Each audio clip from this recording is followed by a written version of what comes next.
कैसी हो?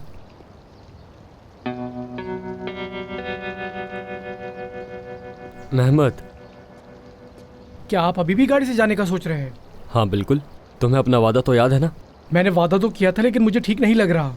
परेशान मत हो, मैं बहुत अच्छी गाड़ी चलाता हूँ, तुम जानते हो। सिनान साहब तो बहुत ज्यादा पुरुमीद लग रहे हैं। कोई हादसा ना कर बैठे बस। तुम कैसी हो सबा? मैं ठीक हूँ महमद भाई। मैं मदद करवाऊं तुम्हारी? आपका शुक्रिया, मैं कर लूंगी।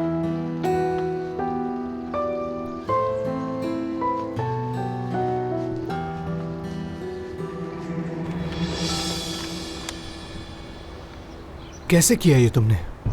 ये तो बहुत आसान था। मैंने कुछ दिन उस लड़की का पीछा किया तो पता चला वो एक साथ दो आदमियों को बेवकूफ़ बना रही है। इसका मतलब वो लड़की उसके साथ सिर्फ पैसों की वजह